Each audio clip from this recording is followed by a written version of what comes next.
Economic offences have been on the rise in the national capital as fraudsters are coming up with new and innovative methods to dupe people. At least 6 cases of check-related frauds have been reported in Noida, with a similar modus operandi used in each one of them. The Noida Cybercrime Cell is now assisting the Noida police in solving these cases, but so far they haven't been able to nab the fraudsters. Apurva joins me now with more details on this. Apurva, first tell us what is the modus operandi of this check fraud that you have now been reporting on.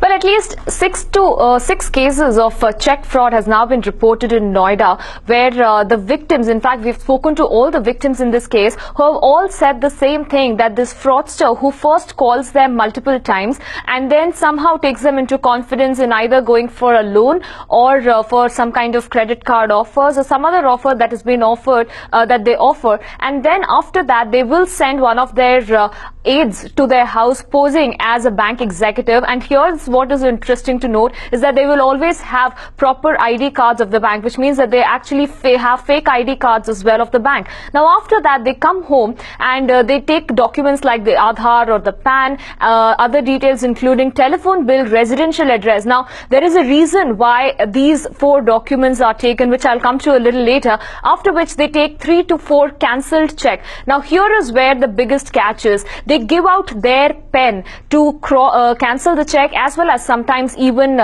sign the check, after which they take all these documents, and then 4-5 days later the victim realizes that his phone is switched off. This is where the fraudster would have called the mobile service provider, given him details like the Aadhaar, PAN, details regarding a telephone bill, residential address, saying that the victim's phone has been stolen or there is some issue with the SIM and that SIM needs to be temporarily deactivated. When that SIM gets deactivated, that is when they take that check, the cancelled check, to the bank and they withdraw. Now the victim, in fact, in this case, who went to the bank to question as to how can a cancelled check, how can 4,70,000 be withdrawn from his account, to his surprise he saw that the same check that he signed and cancelled was the check that was used to withdraw money.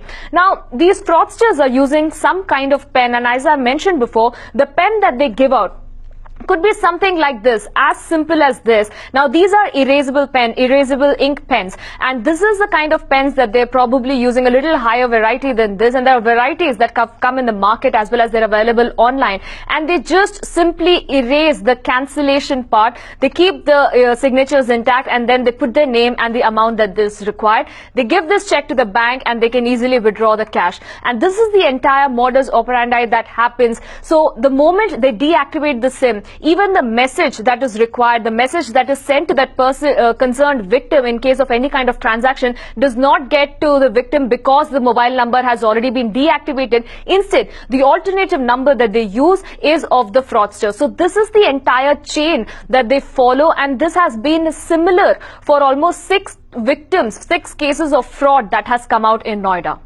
Right, Apurva, this is very scary, and I'm looking at footage over here of you writing on the check and then signing it off, and this is a pen that can be erased from what I can see.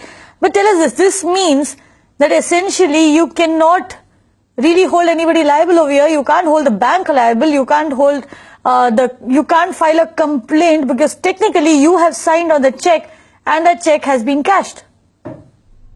Absolutely, Kavita. In fact, that is the most scary part, and this is where people need to stay extremely vigilant, because such kind of things could not be foreseen. Now, first thing that we've also spoken to a couple of bankers in this case who said that you really don't need to sign once you cancel a check. There are only very few situations where there is your signature is required at the time of cancellation, but most often than not, once your check is cancelled, you don't need an additional signature. Now, this ignorance is also something that these fraudsters are taking into consideration in their asking specifically all these victims to first cancel the check with the pen that they give, and then even sign it with either their pen or with the magic pen that they have. So right now the need of the hour really is to stay absolutely vigilant, aware, because all these economic offences are on the rise. We have seen how fraudsters are coming up with absolutely new and innovative methods that probably the concerned victim could not even foresee or could not even have a benefit of doubt at that point in time whether he's being duped or whether it's genuine, because these people come with authentic ID cards, and that point it is very difficult for the customer to actually believe that this is fraud that is happening with this with him. And it is only after 3, 4, 5 days when he realizes that there is something wrong, when his cell switches off, later on when he sees the bank details, that's when he realizes that a bulk of the amount has been actually taken off. So these are certain things that probably now the customers need to be very, very careful at a time when fraudsters are coming up with very, very innovative methods to dupe them. Exactly. Apurva, one last question to you. You did mention that the cybercrime cell and the Delhi police are working in tandem to solve the case. What action are they taking? You've been talking to them about that? Well, currently, most of the sections of the IPC, like Section 420, has been registered against all these cases, because this certainly does not entirely come under the cyber crime. The IT acts are not entirely put into it, but the cyber cell of Noida are just assisting the Noida police in trying to solve these cases, because there's been almost 6 cases and there hasn't been any breakthrough in these cases so far. So they're just assisting the Noida police in trying to find the fraudsters who have been part of this entire incident. Now, they haven't been able to narrow down. Of course, they're saying that they're very hopeful that in the coming days they will be able to catch these fraudsters, but so far they haven't been able to make any breakthrough in this case.